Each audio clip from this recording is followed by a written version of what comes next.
So Dr. van Lommel, Geshe Namdak, it's a pleasure having you on the podcast. And I'm very excited to hear this conversation between both of you.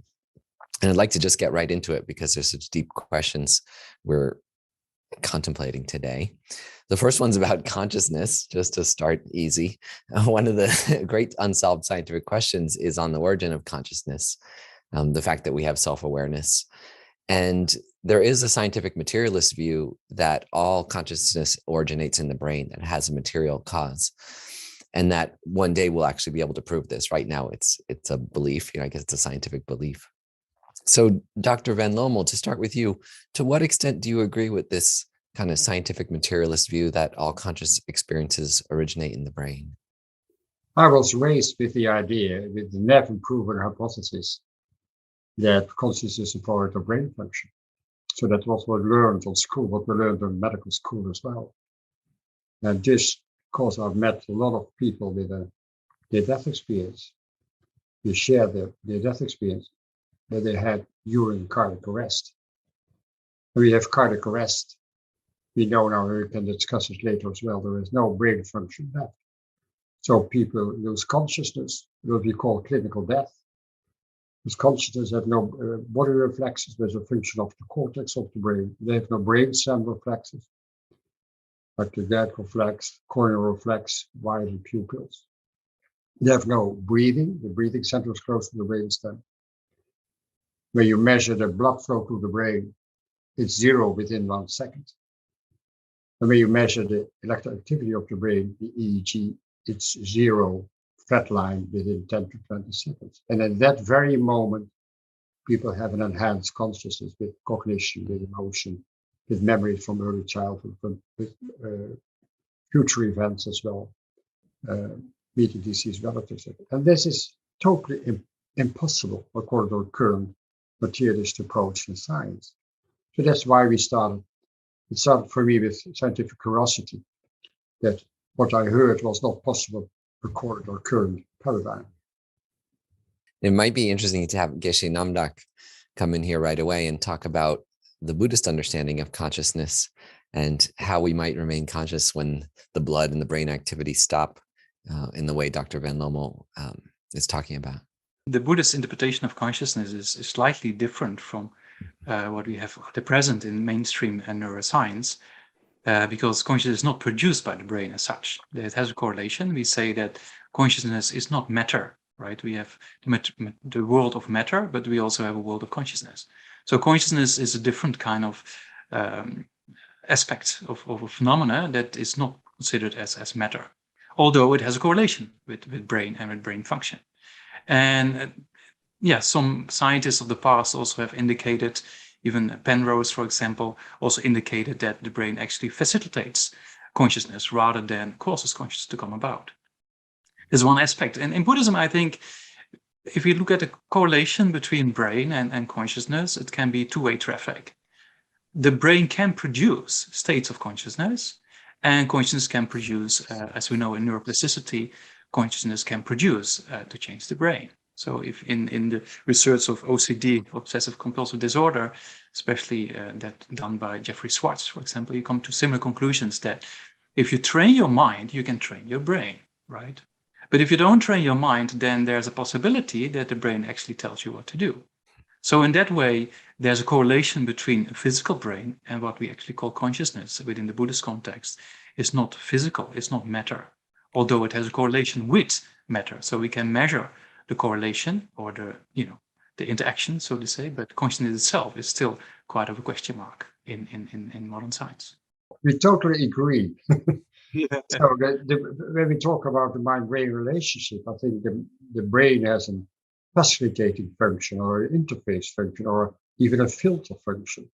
So consciousness itself, the higher aspects of consciousness, or enhanced consciousness, is beyond time and beyond space. There's no beginning, has no end. And for me also, consciousness is fundamental in the universe, like information and energy.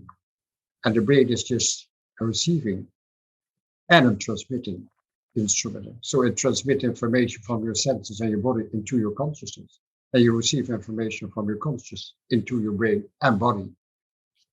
With consciousness, what we think and what we feel We cannot measure, we cannot objectify, we cannot duplicate, we cannot falsify. This consciousness, what we feel and what we think, is beyond our current materialist science. So we have to change science as well. We have to expand science into what we call the post-materialist science to include subjective experiences. So we are able to study consciousness in all its aspects. Yes, I like the term non-locality in general, but also in relation with consciousness, because what we say in Buddhism, consciousness is not matter, it's not physical. So it doesn't have any location as such. So in Buddhism, we talk about that more coarser forms of consciousness, and in particular, sensory perceptions, of ordinary sensory perceptions, they are very much related with the physical brain and the physical body. But the more subtle consciousness becomes, the less dependence it seems to indicate in the Buddhist scriptures. And in a similar way, we see that in the findings in Dr. Pim van Lommel had written quite clearly about that in the near-death experience, that we see a subtler form of consciousness, because according to the Buddhist interpretation, and when you die, the coarse forms of consciousness, they seem to kind of become dormant, and actually the consciousness becomes more and more subtle, same as you fall asleep and have a dream consciousness, for example. So that's very interesting to see. The more subtle the mind becomes, probably the less dependence on actually the physical brain. That's exactly what we found in the scientific research on near-death experience, not only our own Dutch study, which involved 344 consecutive survivors of cardiac arrest in 10 Dutch hospitals. And we found that 18% of those patients had a classical near-death experience with all the universal elements like being aware of being dead, out-of-body experiences, maternal experience, meeting deceased relatives, meeting a being of light, experience unconditional love and universal wisdom, coming to a border, and then consciousness coming back into the body. And during that period, you can have a life review or flash forward as well. So you have all aspects of consciousness, and you have, let's say, the cardiac arrest of 2 or 5 minutes, and you can talk for weeks about it, because everything happens at the same moment. When you concentrate about some event in the past, you will be there. And not only each deed or each word, but also each thought you ever had is kept and has influence on yourself and others as well. So this kind of aspect makes it very intriguing, that consciousness is not dependent on brain function in those circumstances as well. So my definition of science is asking questions with an open mind. Or forget what you've learned, forget your concepts. Don't have a tunnel vision, but look what is happening and try to find an explanation. The Buddha himself said, don't accept, you venerable scholars, don't accept what I say out of respect for me because I'm a very well-known person, but you should examine what I say, check it out, like you examine gold or precious substance, to break it down and melt it, or whatever possible way of an analytical approach you have, you should examine and question. Yeah. Is there any sense of an explanation, a scientific explanation for being able to form memories when the brain isn't working, or to have sense experiences when the sensory mechanisms of the body aren't functioning? Is it too early to ask these questions? Are we just at the point that we're observing that this is happening, but we don't know how? Or is there some explanation or theory? According to materialist science, then we believe that memories are produced by the brain and localized in the brain. Now we know, because of this scientific research on survivors of cardiac arrest, that when the brain does not function, people have memories from early childhood, many more memories they ever had during their waking consciousness. And they also feel connected with the consciousness of others in the past as well. So it's also why the near-death experience is called the experience of oneness. You connected with everybody and everyone. And also you connected with the memories from early childhood. And also you flash forward with the memories from the future as well. So you have access to this kind of memories, because in this non-local realm, everything is available. Memories are not produced nor localized in the brain, but you can when you are back in your body, then it comes back a little bit. But let's say the wisdom you had, the knowledge you had about quantum physics, whatever, you said in the NDE, you said, oh, this is so simple to understand, but you're back in your body, you don't remember anymore. So your brain is also the filter. You don't remember everything what you really experienced during the NDE. Aaron Schrödinger, he came to a very interesting quote in his book, What is Life, saying information is present and stored in wave functions in a non-local space, and therefore non-locally accessible. When we talk about information in the Buddhist context, we have advanced forms of consciousness that can know things, right? And that you previously could not know, or you were limited in your development whatsoever. So that means that previously that knowledge was not present. That knowledge was present, but we just didn't know. Or what you just now indicated, that people in an NDE, or an out-of-the-body experience, they have a subtle consciousness, then have much more clear perception. Then they come back, and then the brain causes kind of a filter, or it becomes kind of more difficult to have a similar kind of perception. So that means that a trained mind, as we indicate in Buddhist psychology, a trained mind can generate, even with the physical brain and with the physical body we can still generate subtle forms of consciousness and generate these kind of higher levels of perception. Yeah? So that doesn't mean that the information we know is not there when you don't know it.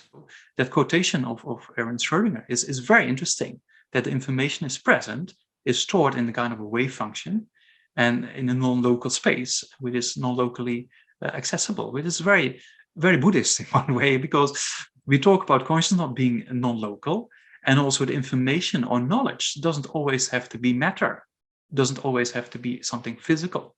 That can also be in other forms of categories of mind, or what we call non-associated compositional factors, kind of aspects of reality, or aspects of phenomena that is not actually the physical matter as such, but can be known by developed levels of consciousness. So it's also for everything is already there in the higher aspects of consciousness.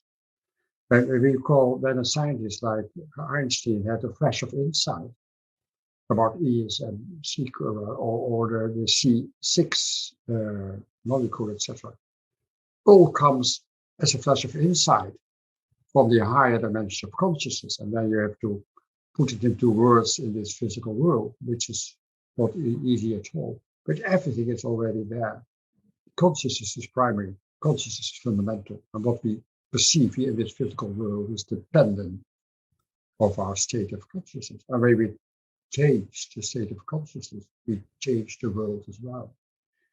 Plato wrote 2,500 years ago that the body is just temporary carrier of the soul, which is eternal. And he writes about a classical near-death experience of the soul, the as well. That has been known in all times, in all religions, in all cultures, these kind of experiences, because, and hence consciousness has always been there, has always been experienced. And interesting to say that about Plato, because in the Visions from Air, there's a very interesting statement there as well, that when you leave the physical body, then there are 7 days before you actually again go to the mortal life. That's what it says. And if we study things in the Abhidharma scriptures, we also talk about the same period of 7 days. And in the Jewish kind of tradition, when we have the 7 days of mourning called Shiva, it's very interesting that we come to similar kind of periods, and we talk about similar types of consciousness at the time of death and beyond. Yeah, it's very interesting. Dr. van Lommel, you also talk about and write about people who are transformed by near-death experiences. That when people come back from these experiences, there's very often a greater sense of purpose, greater love, greater acceptance, and so on. Could you talk a little bit about that? So far, we've just talked about this as a kind of, an interesting, fascinating phenomenon of the continuity of consciousness. But can you talk a little bit about how we're transformed by near-death experiences? I think when the transformation that proves objectively that there was a subjective experience. So that's what we did in a longitudinal study with individuals 8 years after the cardiac arrest, we found that only patients with an ME had this classical transformation, which is no fear of death anymore. They're convinced of a continuity of consciousness. What they call an afterlife. And the second is your insight of what is important in life. It's an insight experience as well. It's not just the death experience, an insight experience, what is important in life. And that is, first of all, to have unconditional love and empathy and compassion toward yourself. Accept yourself, accept your negative aspects we all have. And then accept that unconditional love towards others, because you're connected with everybody else. And you're connected with nature, with animals, with plants, with the planet Earth as well. So they are connected, and they feel connected as well. That's why it is called the experience of oneness. External aspects of life, like say a big car, beautiful house, young body, clothes, is less important. It's not about money anymore. It's about giving love to others. And what they experience in their life review as well. They see again or relive again how they gave love or didn't give love as well. So it's a confrontation of how you live. It's never a condemnation. It's a kind of insight. The problem is that the transformation is not well known and not well expected in the Western world. I always, as a joke, is when you have a near-death experience in the Western world, it's a spiritual trauma. You have years of depression, homesickness, and loneliness because you cannot talk about it, you cannot share it with others. Nobody will believe you. When you live in India, you will have congratulations with your experience. So the different aspects of the society is so important. So a near-death experience has usually a positive aspect, but the after effects are negative, are a lot of work. It takes years to share it with others and to accept it, and it takes years again to integrate it, to change the way you live. Beautiful, the content of the ME, but to be back in your body in this Western society, materialist society, it's hard. In Tibetan Buddhism, we meditate on the death process, sometimes every day, sometimes multiple times a day, maybe for some of these same reasons or similar benefits. Can you talk a little bit about that? So if you accept death and impermanence, then you have less fear for it. That's one aspect. And another aspect, it motivates ourselves into thinking how to make life more valuable and more richer, so to say. If we really want to have transformation, we have to do something. We have to put some effort in the mind, and it's possible to change. We have seen in the research of these Olympic meditators that it seems to work. So there are different methods, and it's not only Buddhism, right? There's many other forms of religion and faith that produce very similar results and very similar methodologies. But in modern Western culture, I think there's still a great need to see these kind of rich cultures of spirituality, so to say, and we can present that in a very universal or secular way. It doesn't have to be called Buddhism or Hinduism whatsoever, but just use the techniques, and that can bring great benefit, I think. Yeah. But I'm positive for the future. I think the younger generation is much more open for change, much more open for changing the consciousness. So the younger generation I think I'm positive, but it is a lot of work as well. And they use life as a learning experience as well.